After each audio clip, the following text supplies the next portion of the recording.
Hello बच्चों, कैसे हैं आप सभी। आई होप आप सभी अच्छे होंगे और अपनी पढ़ाई मन लगाकर कर रहे होंगे।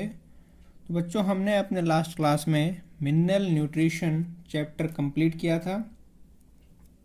आज हम लोग प्लांट फिजियोलॉजी में नया चैप्टर स्टार्ट करने जा रहे हैं, जिसका नाम है फोटोसिंथेसिस। फोटोसिंथेसिस। तो स्टार्ट करते हैं चैप्टर। फोटोसिंथेसिस में बेटा सबसे पहले आपको ये जानना ज़रूरी है कि फोटोसिंथेसिस होती क्या है। जो फोटोसिंथेसिस होती है ये एक फोटो बायोकेमिकल प्रोसेस होती है। Photo biochemical process. इसमें दो वर्ड जुड़े हैं, एक तो फोटो मीन्स लाइट और केमिकल्स। इन दो चीज़ों से मिलकर जो प्रोसेस हो रही हो उसे बोलेंगे फोटोसिंथेसिस। इसके अलावा इसको और नाम से भी जानते हैं, दैट इज फिजियोकेमिकल। किस नाम से? फिजियोकेमिकल। ठीक है। इसमें होता क्या है, इस प्रोसेस में ऑर्गेनिक कंपाउंड्स का फॉर्मेशन होता है। ठीक है।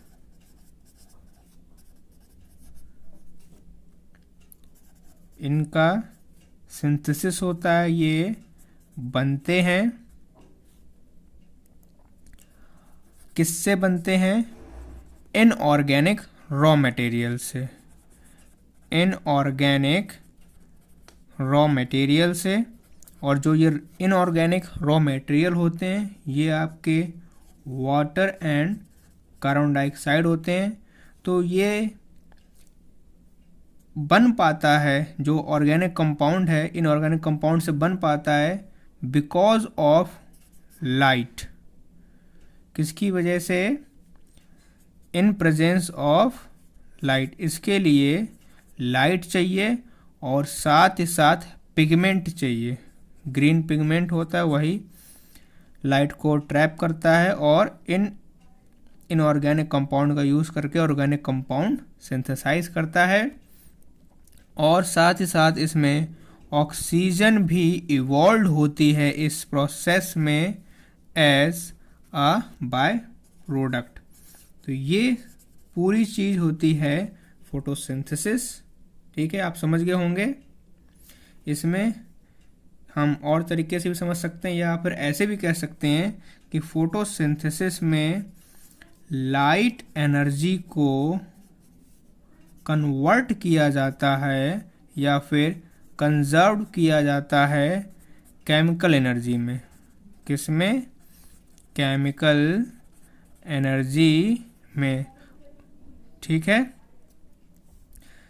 नॉर्मली आप लोग जानते हैं फोटोसिंथेसिस की रिएक्शन क्या है, 6 कार्बन डाइऑक्साइड प्लस 12 वाटर के मॉलिक्यूल।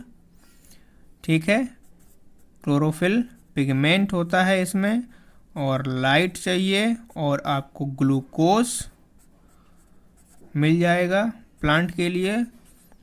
इसके अलावा 6 O2 मिल जाते हैं और 6 वाटर के मॉलिक्यूल। ये आपको फोटोसिंथेसिस में देखने को मिलता है। इसके बाद बात करें कि पहला फोटोसिंथेटिक ऑर्गेनिज्म कौन सा था। फर्स्ट फोटोसिंथेटिक ऑर्गेनिज्म तो ये आपके बैक्टीरिया थे। ठीक है। लेकिन अगर बात करी जाए फर्स्ट ट्रू और साथ ही साथ ऑक्सीजेनिक फोटोसिंथेसिस की, किस चीज़ की? ऑक्सीजेनिक फोटोसिंथेसिस की। तो ये सबसे पहले स्टार्टेड हुई थी आपके साइनोबैक्टीरिया में। किस में? साइनोबैक्टीरिया में या आप कह सकते हैं ब्लू ग्रीन एल्गी में। ठीक है, ये पॉइंट आपको ध्यान रखना है कि पहली फोटोसिंथेटिक ऑर्गेनिज्म कौन है, और उनमें से भी ऐसे ट्रू जिनमें ऑक्सीजेनिक फोटोसिंथेसिस होता हो वो आपके साइनोबैक्टीरिया थे। तो इसमें आगे हम पढ़ते हैं कि कौन कौन से साइंटिस्ट आए और उन्होंने क्या क्या डिस्कवरी करी। तो सबसे पहले साइंटिस्ट जिनके बारे में हमें जानना है वो है स्टीफन हेल्स। कौन है? Stephen Hales. बात करें स्टीफन हेल्स की तो इन्होंने सबसे पहले रिकॉग्नाइज किया था कि फोटोसिंथेसिस के लिए कार्बन डाइऑक्साइड और लाइट की ज़रूरत है। ये बात इन्होंने 1727 में बताई थी। क्या रिकॉग्नाइज किया था इन्होंने? Recognised the importance of air means carbon dioxide and light. ठीक है, किसके लिए? फोटोसिंथेसिस के लिए। अगर ये दोनों चीज़ें ना हो तो प्लांट फोटोसिंथेसिस नहीं कर सकता है। ठीक है, इसी बात के लिए इनको बुलाया जाता है फादर ऑफ प्लांट फिजियोलॉजी। सो आपको ये नाम याद रखना है कि फादर ऑफ प्लांट फिजियोलॉजी कौन है? Father of plant physiology, okay, वो है स्टीफन हेल्स। इनके बाद जो दूसरे साइंटिस्ट आए इनके बारे में पढ़ना है वो थे जोसेफ प्रिस्ले। जोसेफ प्रिस्ले, ठीक है। इन्होंने जो एक्सपेरिमेंट किया था वो फेमस आप लोग जानते हैं कि इन्होंने एक बेल जार लिया था, रैट लिया था और पुदीना लिया था और एक कैंडल ली थी और ये बताया था कि प्लांट्स ऑक्सीजन प्रोड्यूस करते हैं, गैसियस एक्सचेंज उनमें होता है फोटोसिंथेसिस के समय। इन्होंने डिस्कवर किया था किस चीज़ को? ऑक्सीजन को। क्योंकि जब उन्होंने प्लांट नहीं लिया था तो रैट की डेथ हो जाती है और जब प्लांट लेते हैं तो रैट जिंदा रहता है, जिससे ये पता चला कि प्लांट ऑक्सीजन को प्रोड्यूस करते हैं ड्यूरिंग फोटोसिंथेसिस। ठीक है, इसके बाद जो साइंटिस्ट का है पढ़ना है वो है जैन इंजनहाउसेज। कौन है? जैन इंजनहाउसेज। जैन इंजनहाउसेज की अगर मैं बात करूं तो उन्होंने एक्सप्लेन किया था importance of light and green colour. He explain the importance of light and green colour. Okay, ठीक है। और इसके अलावा इन्होंने ये बात भी सजेस्टेड करी थी कि जो ऑक्सीजन है वो लाइट की प्रेजेंस में रिलीज होता है ग्रीन पार्ट्स के द्वारा, वो भी प्लांट के। ठीक है, और क्या बताया था इन्होंने? ही सजेस्ट किया था the O2 releases in the presence of light by green part। ठीक है, इनके बाद जो साइंटिस्ट आए वो थे मेयर साहब हमारे। मेयर ने बताया था कि जो ग्रीन प्लांट्स हैं ये सोलार एनर्जी को केमिकल एनर्जी में कन्वर्ट करते हैं in the form of organic substance. So इन्होंने क्या बताया था कि जो ग्रीन प्लांट्स हैं वो कन्वर्ट करते हैं सोलार एनर्जी को केमिकल एनर्जी में, केमिकल एनर्जी में और किसके फॉर्म में करते हैं, in the form of organic substance, organic substance. ठीक है। मेयर साहब के बाद जो नेक्स्ट साइंटिस्ट हैं जिनके बारे में पढ़ना है वो हैं जूलियस वॉन सेक, जूलियस वॉन सेक। ठीक है। बात करें जूलियस वॉन सेक की, तो इन्होंने रिकॉग्नाइज किया था एक रिलेशन को जो कि फोटोसिंथेसिस, क्लोरोप्लास्ट और स्टार्च के बीच में होता है। सो ही recognized the relation among photosynthesis, इसके अलावा क्लोरोप्लास्ट और स्टार्च के बीच में। ठीक है। ये चीज़ें जूलियस वॉन सेक ने बताई थी। और इसके अलावा इन्होंने ये भी बताया था कि जो ग्रीन पार्ट है प्लांट्स के, वहाँ पर ग्लूकोज बनता है और बनने के बाद स्टार्च के फॉर्म में स्टोर हो जाता है। तो यही वो रिलेशनशिप है। पहली चीज़ कि फोटोसिंथेसिस जो है वो क्लोरोफिल के अंदर हो रहा है, और क्लोरोफिल कहाँ प्रेजेंट होता है, क्लोरोप्लास्ट के अंदर। और जब फोटोसिंथेसिस होती है तो उस समय फूड का फॉर्मेशन होता है और प्लांट उसको स्टार्च के फॉर्म में स्टोर करके रख लेता है। तो ये रिलेशनशिप रिकॉग्नाइज किया था जूलियस वॉन सेक ने। इनके बाद जिस साइंटिस्ट के बारे में पढ़ना है वो है हमारे एंगलमैन। कौन है? एंगलमैन।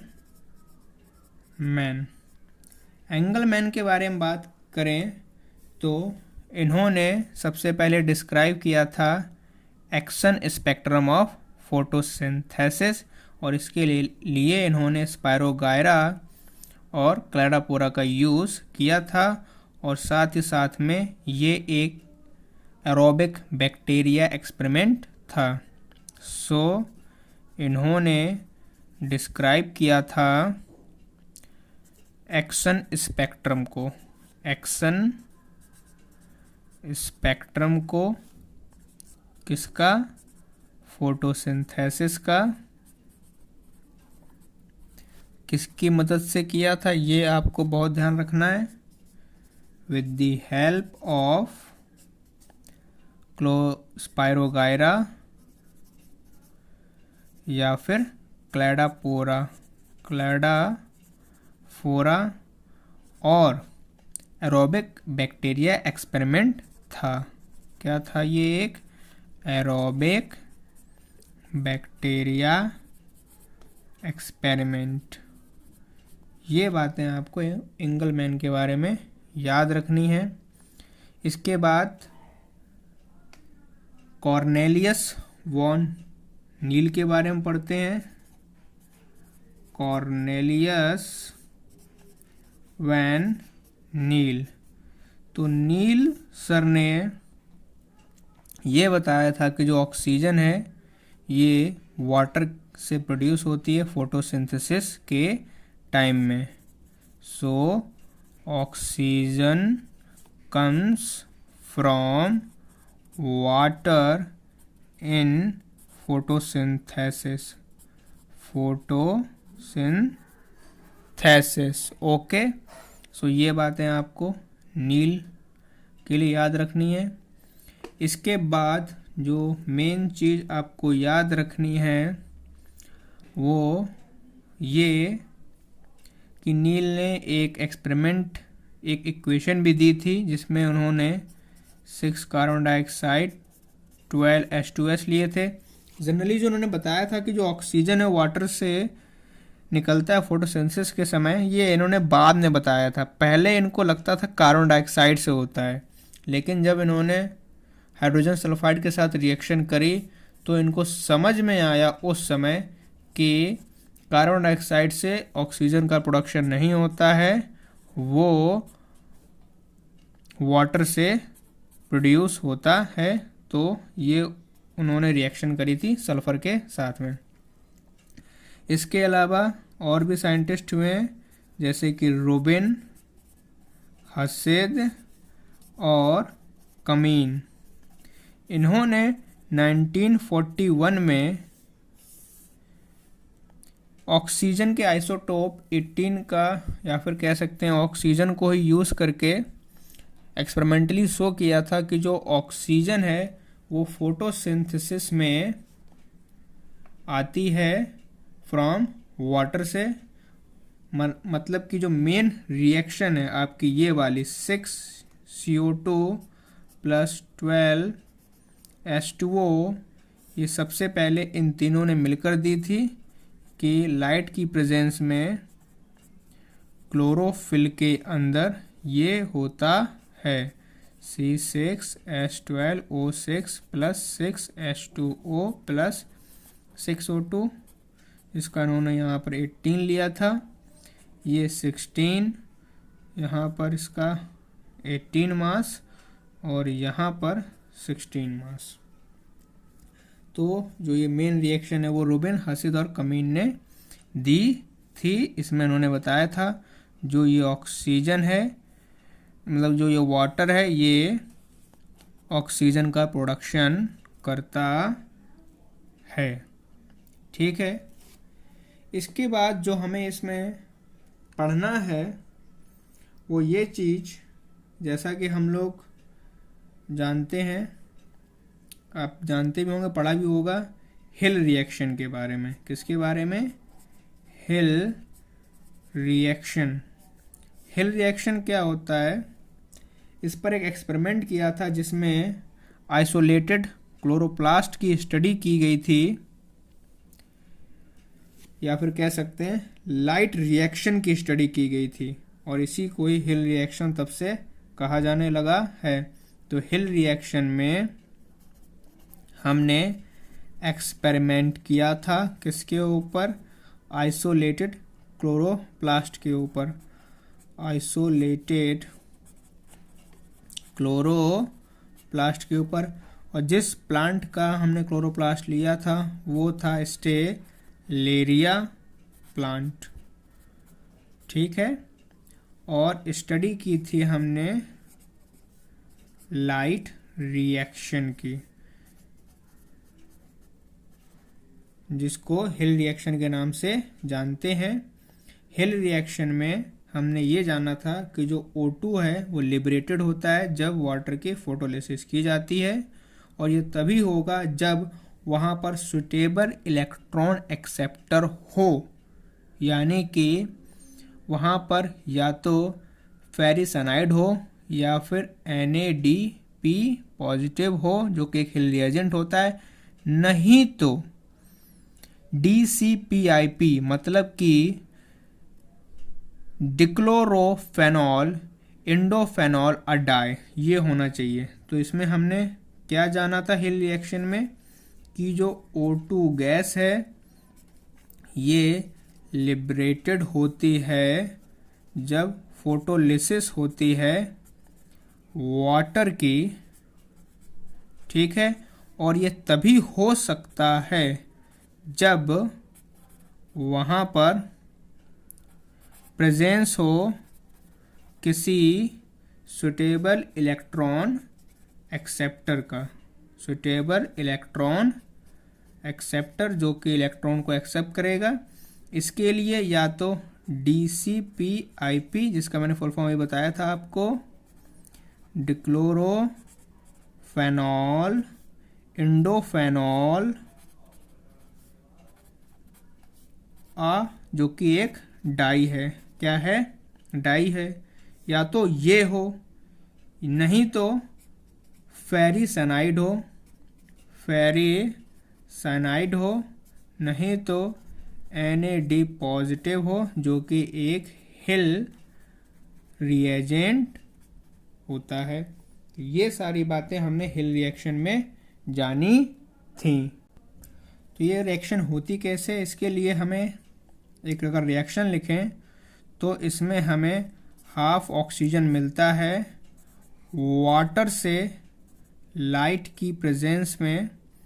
इसमें ब्रेक हो जाता है वाटर आपका 2 प्रोटॉन में और 2 इलेक्ट्रॉन और प्लस NADP से ये कन्वर्ट हो जाता है NADPH2 में। जो ये प्रोटॉन हमें मिलता है वो NADP के साथ में मिलकर NADPH2 बना लेता है। सो ये थी हमारे पर्टिकुलर हिल रिएक्शन।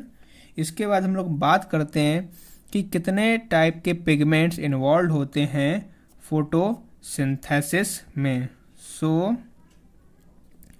पिगमेंट्स के बारे में बात करते हैं।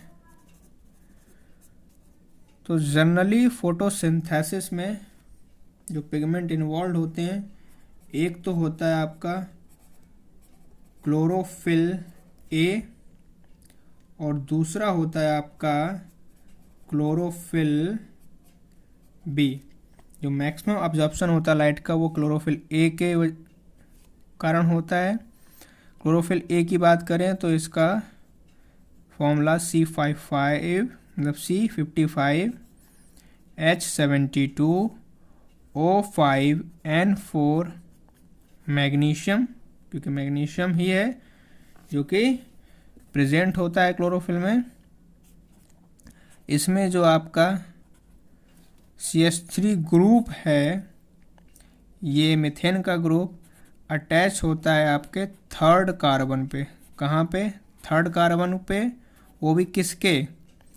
2nd पायरोल के रिंग पर। 2nd पायरोल के रिंग पर। बात करें क्लोरोफिल बी की तो इसका formula C55 H70O6 N4 magnesium होता है। और यहाँ पर जो CHO ग्रुप है ये आपका 3rd carbon of 2nd pyrrole पर प्रेजेंट होता है। तो पहले तो ये 2 पिगमेंट प्रेजेंट होते हैं। इसमें इसके अलावा कैरोटीन भी प्रेजेंट होती है, या फिर कह सकते हैं कैरोटीनॉइड्स। इसमें जो क्लोरोफिलस होता है ये मैग्नीशियम पोरफायरिन कंपाउंड्स होते हैं। क्या होते हैं? मैग्नीशियम पोरफायरिन कंपाउंड होते हैं, जिसमें कि जो आपका पोरफायरिन रिंग होता है ये कंसिस्ट करके रखता है 4 पायरोल रिंग को। 4 पायरोल रिंग्स को, यानी कि आपका टेट्रा पायरोल हो जाता है। Tetra pyrrole.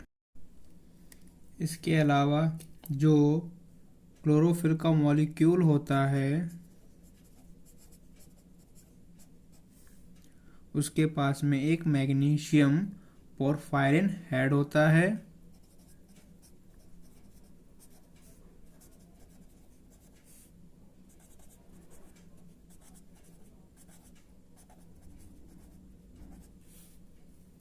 और एक फाइटोल टेल होती है।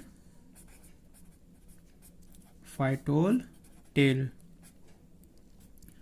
जो इसका हेड होता है वो हाइड्रोफिलिक होता है, और जो टेल होती है इसकी ये लिपोफिलिक या फिर हाइड्रोफोबिक। क्या होती है? हाइड्रोफोबिक। उससे हाइड्रोफोबिया होता है, मतलब वाटर से हमेशा दूर रहता है। ठीक है। नाउ बात करते हैं क्लोरोफिल ए और कैरोटीन्स के बारे में। तो जो आपका क्लोरोफिल ए है और जो कैरोटीन्स हैं ये यूनिवर्सल पिगमेंट होते हैं। क्या होते हैं? यूनिवर्सल पिगमेंट, जो कि सभी ऑक्सीजन लिबरेटिंग फोटोसिंथेटिक ऑर्गेनिजम्स में पाए जाते हैं। जो कि सभी O2 लिबरेटिंग फोटोसिंथेटिक ऑर्गेनिज्म में पाए जाते हैं। ठीक है। इसके अलावा इसमें आपको और क्या पढ़ना है? जो क्लोरोफिलस होता है ये केवल और केवल ऑर्गेनिक सॉल्वेंट में ही सॉल्यूबल होता है। जो क्लोरोफिलस होता है ये सॉल्यूबल होगा ओनली इन ऑर्गेनिक सॉल्वेंट, जैसे कि फॉर एग्जाम्पल आपके कीटोन्स और ईथर्स। ठीक है, इनमें क्लोरोफिलस सॉल्यूबल होता है। बात करें अगर हम एक्सपेरिमेंट करें पेपर क्रोमेटोग्राफी की, तो उसमें क्या पता चलेगा हमें? इन पेपर क्रोमेटोग्राफी आप सभी ने क्लास 11th या और क्लास 12th में करते हैं। इसी को क्रोमेटोग्राम भी बोलते हैं। ठीक है, इसमें अगर हम देखेंगे सबसे पहले क्लोरोफिल बी का, तो वो हमें येलो ग्रीन नज़र आएगी या फिर ग्रास ग्रीन हो सकता है। यदि आप ज़ैंथोफिल का करेंगे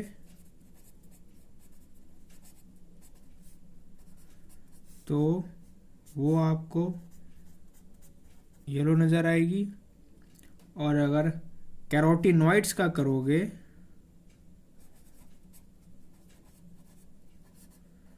तो कैरोटीनॉइड्स आपको येलो टू येलो ऑरेंज ये कलर आपको देखने को मिलेगा। जो क्लोरोफिल की सिंथेसिस होती है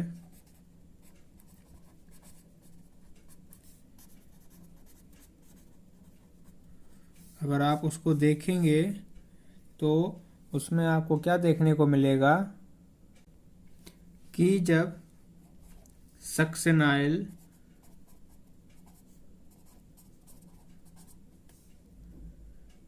और ग्लिसरीन या फिर ग्लिसिन को एक साथ मिलाते हैं तो ये आपको क्लोरोफिल देता है।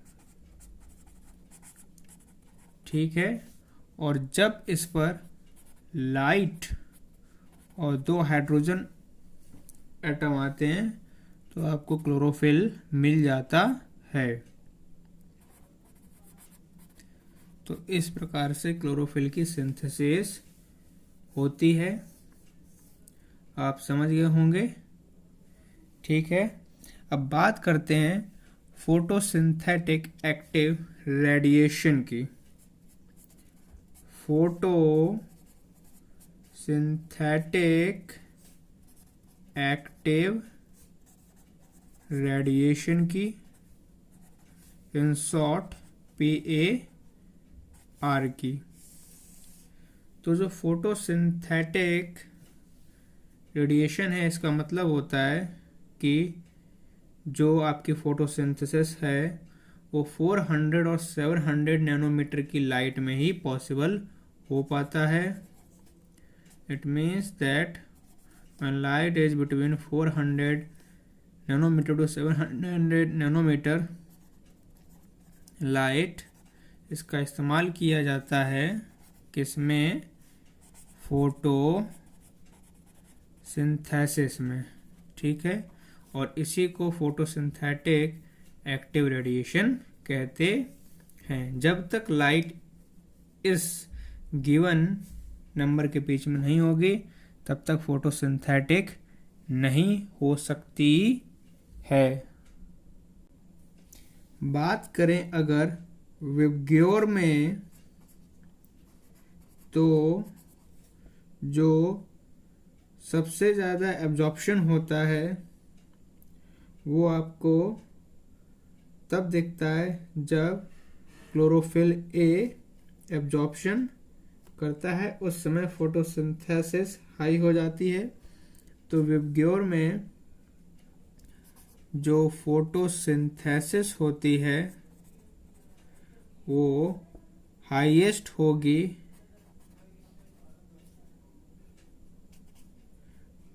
इज द हाईएस्ट, वो भी किस में? At the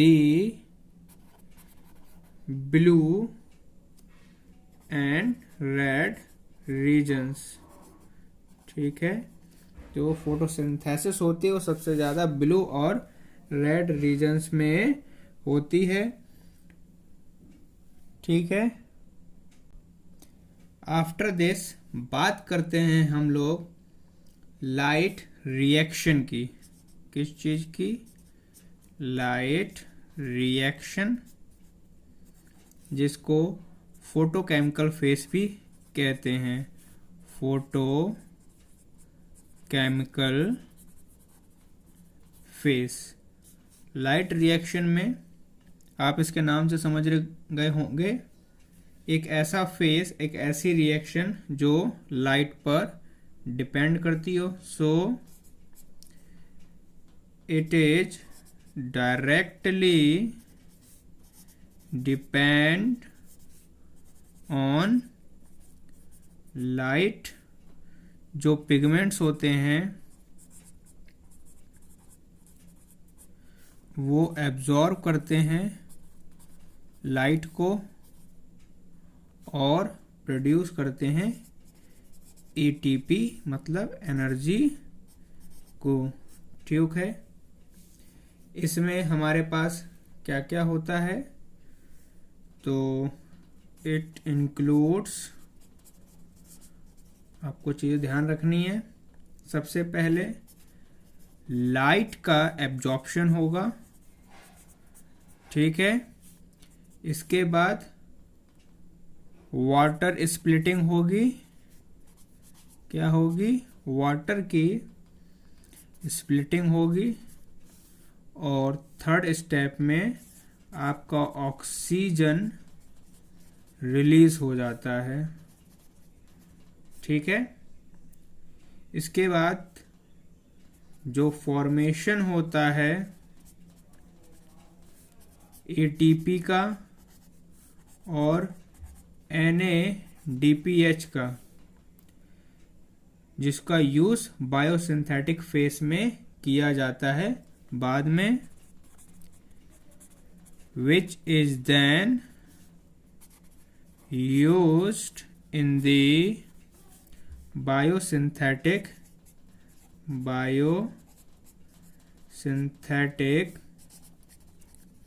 face. जो पिगमेंट मॉलिक्यूल होते हैं वो बाउंड करके रखते हैं प्रोटीन्स को from light harvesting complexes. Pigment molecule bound to the proteins, किसमें से? Light harvesting complexes. और जो ये लाइट हार्वेस्टिंग कॉम्प्लेक्स होता है ये लोकेटेड होते हैं आपके दो फोटो सिस्टम के अंदर, within two photo system. कौन कौन से? एक फोटो सिस्टम फर्स्ट और एक फोटो सिस्टम सेकेंड। इसके अंदर LHC प्रेजेंट होता है हर एक फोटो सिस्टम के दो पार्ट होते हैं।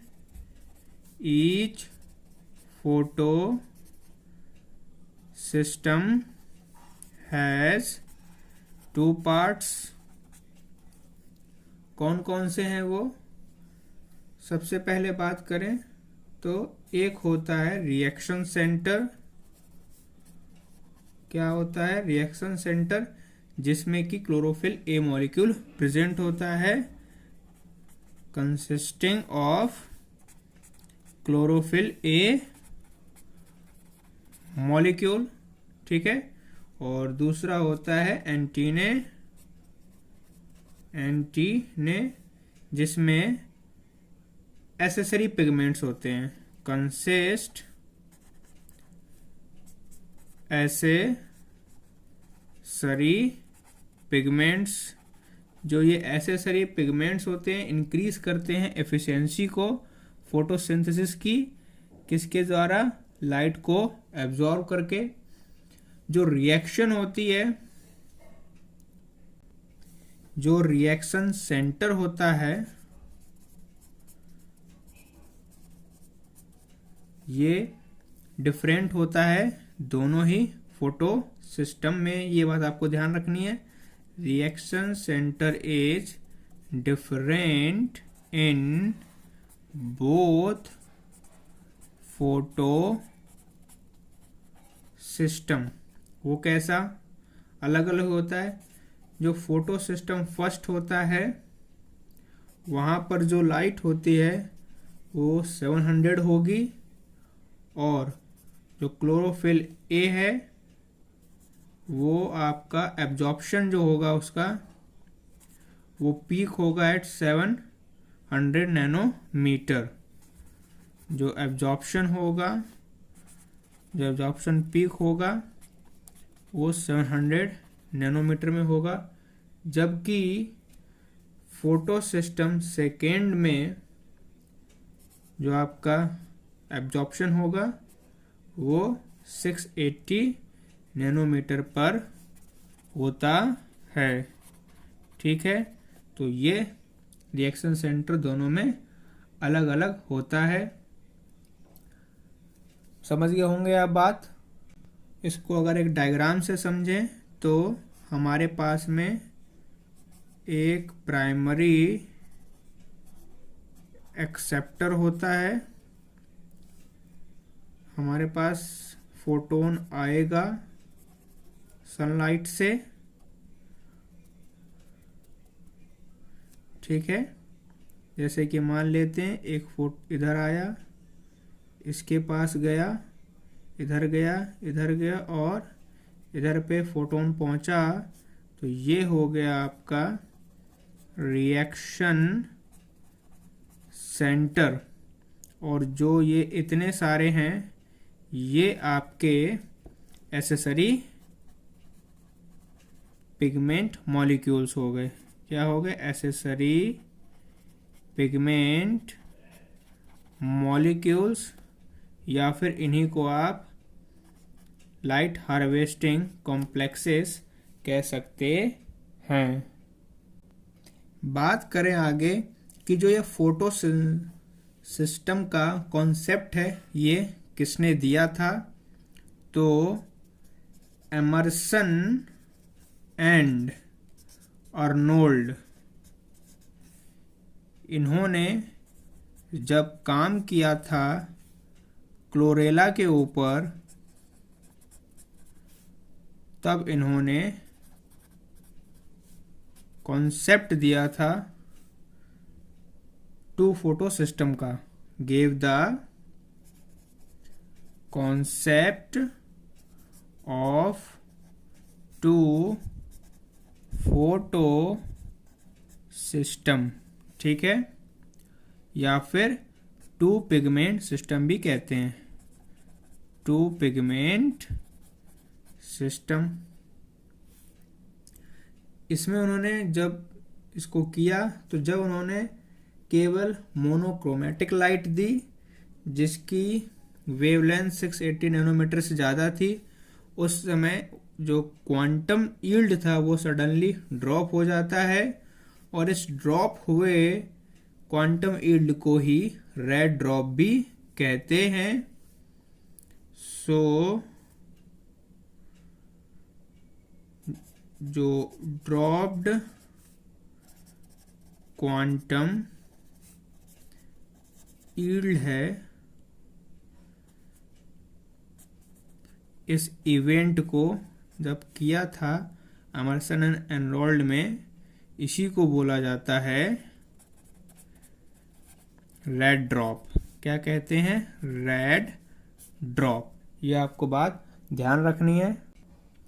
और जब एमर्सन ने लाइट दी जो कि शॉर्टर थी और ग्रेटर देन थी 680 नैनोमीटर से, तो उन्होंने पाया कि जो फोटोसिंथेटिक एक्टिविटी है वो इंक्रीज हो जाती है, और इसी को बोलते हैं फिर एनहेंसमेंट इफेक्ट या फिर इमर्सन इफेक्ट। ये भी पूछा गया है कई बार। सो जब इमर्सन ने शॉर्टर और ग्रेटर देन 680 नैनोमीटर की लाइट को फॉल किया, तब उन्होंने देखा कि फोटोसिंथेटिक एक्टिविटी बढ़ गई। सो क्या लिखेंगे कि इंक्रीज इन फोटोसिंथेटिक एक्टिविटी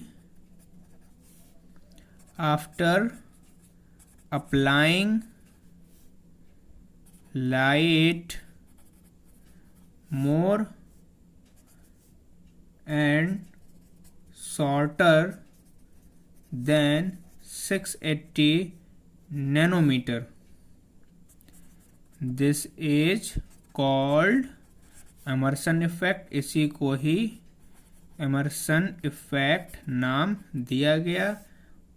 ठीक है, इसी को ही एनहेंसमेंट इफेक्ट भी कहते हैं। तो जब कभी आप 680 नैनोमीटर से ऊपर की लाइट डालेंगे तो रेड ड्रॉप अपीयर होगा, और जब 680 नैनोमीटर से या तो नीचे डालें या ऊपर डालें, मतलब कि मिक्स रखें, तो चाहे वो साइक्लिक हो चाहे वो नॉन साइक्लिक हो, आपको इमर्सन इफेक्ट मिलेगा। जो फोटो सिस्टम सेकेंड होता है, ये अप्रेस्ड रीजन में हमको देखने को मिलता है। वो भी कहाँ पर? ग्रैनल थैलाक्वाइट्स में। जबकि जो फोटो सिस्टम 1 होता है ये नॉन अप्रेस्ड रीजन में मिलता है, ग्रैना के और स्ट्रोमा थैलाक्वाइट्स में। सो बात करें अगर हम लोग कि जो फोटो सिस्टम सेकेंड है ये कहाँ पर लोकेटेड होता है? ये लोकेटेड होता है अप्रेस्ड रीजन ऑफ ग्रैनल थैलाक्वाइट्स। ठीक है, एंड जो फोटो सिस्टम 1 है ये लोकेटेड होता है in the non appressed region of granal thylakoids. यहाँ तक बातें आपको क्लियर हो गई होंगी। अब बात करते हैं फोटो फॉस्फोराइलेशन की। किसकी बात करते हैं? Photo phosphorylation. तो जो फोटो फॉस्फोराइलेशन है ये एक प्रोसेस है जिसमें एटीपी का फॉर्मेशन होता है क्लोरोप्लास्ट के अंदर in the presence of sunlight. So it is the process of formation of ATP in chloroplast in the presence of sunlight। ठीक है, आपको फोटोफॉस्फोराइलेशन की डेफिनेशन चल गई होगी पता। अब जो हमारा फोटोफॉस्फोराइलेशन होता है ये 2 टाइप का होता है। इट इज ऑफ 2 टाइप, जिसमें से पहला जो होता है वो होता है नॉन साइक्लिक, और जो दूसरा होता है वो होता है साइक्लिक फोटो फॉस्फोराइलेशन। एक एक करके हम लोग दोनों को पढ़ते हैं। सबसे पहले पढ़ते हैं नॉन साइक्लिक फोटोफॉस्फोराइलेशन को। नॉन साइक्लिक फोटो फॉस्फोराइलेशन, इसी को जेड स्कीम के नाम से भी जानते हैं, जेड स्कीम। ठीक है, तो इसमें क्या होता है, सबसे पहले यहाँ पर हमारे पास सन होता है, सन से लाइट आती है, और यहाँ पर लाइट हार्वेस्टिंग कॉम्प्लेक्सेस होते हैं जिस पर 680 नैनोमीटर की लाइट फॉल ऑन होती है। और क्या होता है कि इलेक्ट्रॉन एक्साइट हो जाता है और जंप कर जाता है न्यूक्लियस से नेक्स्ट ऑर्बिट में। सो यहाँ पर सबसे पहले तो जो वाटर होता है ये ब्रेक डाउन हो जाता है, 2 इलेक्ट्रॉन प्लस 2 हाइड्रोजन और एक आपको नेसेंट ऑक्सीजन मिल जाएगा। यहाँ से जब लाइट इसके ऊपर फॉल ऑन होती है तो इलेक्ट्रॉन एक्साइटेड होके नेक्स्ट ऑर्बिट में चला जाएगा न्यूक्लियस के।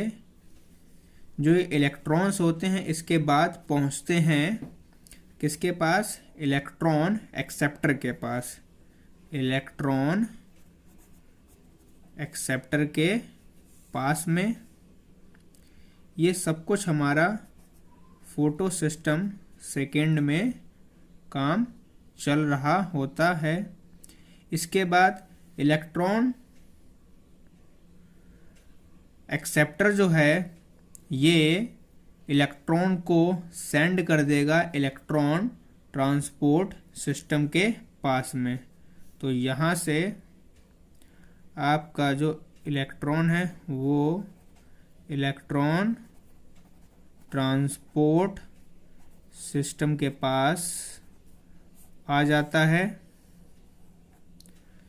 ठीक है, और इस समय में जो ADP प्लस IP है वो ATP में कन्वर्ट हो जाती है।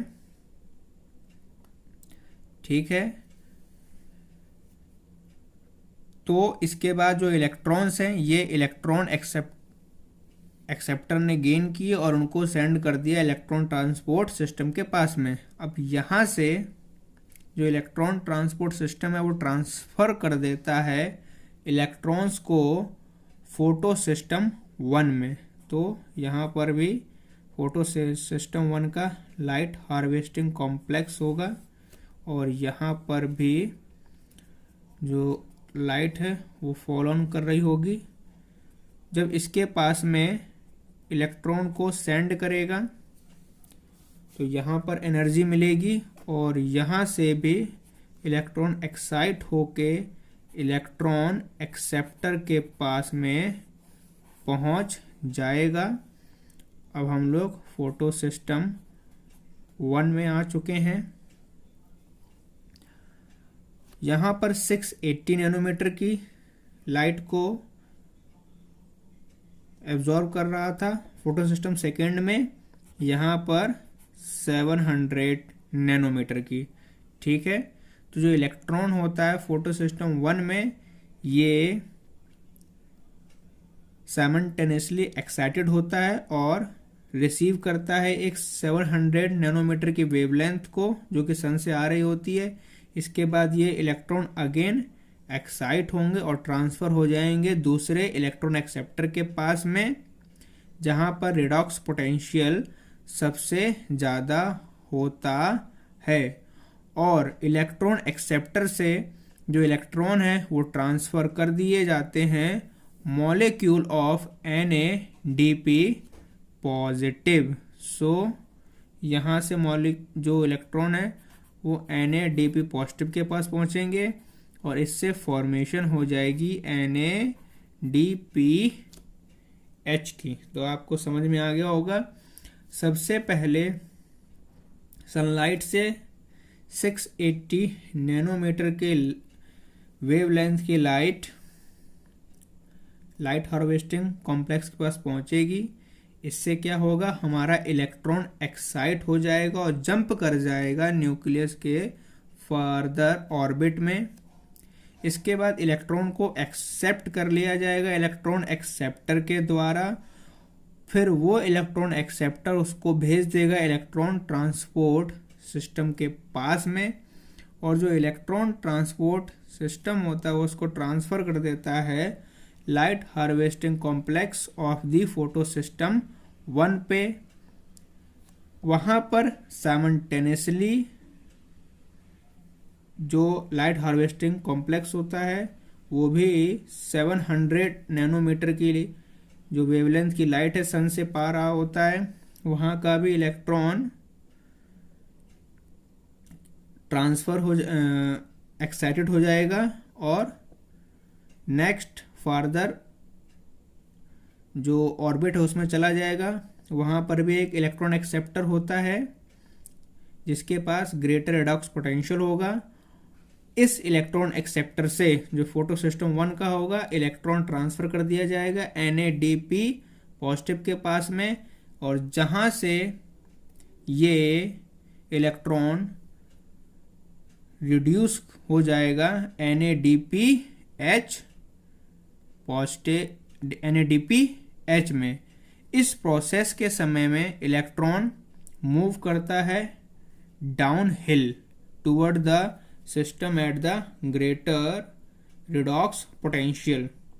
ठीक है, जो फ्लो ऑफ इलेक्ट्रॉन होता है वो हमको एक Z लेटर की तरह दिखाई देता है। देखिए, पहले ऊपर गया, फिर नीचे आया, फिर ऊपर गया, तो ये ऐसा ऐसा ऐसा बना। इसीलिए इसको हम लोग Z स्कीम बोलते हैं। इस समय since the electron lost by photo system second, जिस समय इस फोटो सिस्टम सेकेंड से इलेक्ट्रॉन लूज होता है वो वापस इस पर नहीं पहुंचता है। इसलिए जो फॉर्मेशन होता है ATP का वो नॉन साइक्लिक फोटोफॉस्फोराइलेशन कहलाता है। तो जो ये आपको Z स्कीम है, नॉन साइक्लिक फोटोफॉस्फोराइलेशन है, ये पूरी तरीके से क्लियर हो गया होगा। सिंपली कुछ नहीं होता है, सनलाइट से यहाँ से इलेक्ट्रॉन एनर्जी लेगा, इलेक्ट्रॉन एक्सेप्टर के पास पहुँचेगा फोटो सिस्टम सेकेंड में। 680 नैनोमीटर की लाइट लेने के बाद जो इलेक्ट्रॉन एक्सेप्टर है उसको इलेक्ट्रॉन ट्रांसपोर्ट सिस्टम में भेजेगा और electron transport system ADP plus IP से ATP का फॉर्मेशन करेगा और फोटो सिस्टम 1 के LHC के पास भेजेगा। यहाँ पर भी साइमल्टेनियसली लाइट पड़ रही होती है 700 नैनोमीटर की। यहाँ से इलेक्ट्रॉन एक्साइट होकर फोटो सिस्टम 1 के इलेक्ट्रॉन एक्सेप्टर के पास पहुँचेगा।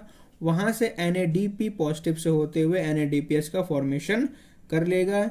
इसमें क्या होता है कि फोटो सिस्टम सेकेंड के पास में इलेक्ट्रॉन वापस लौट कर नहीं आता है, इसीलिए ये नॉन साइक्लिक है और इसमें इलेक्ट्रॉन एक Z पाथ फॉलो करता है, ऐसा ऐसा एंड ऐसा।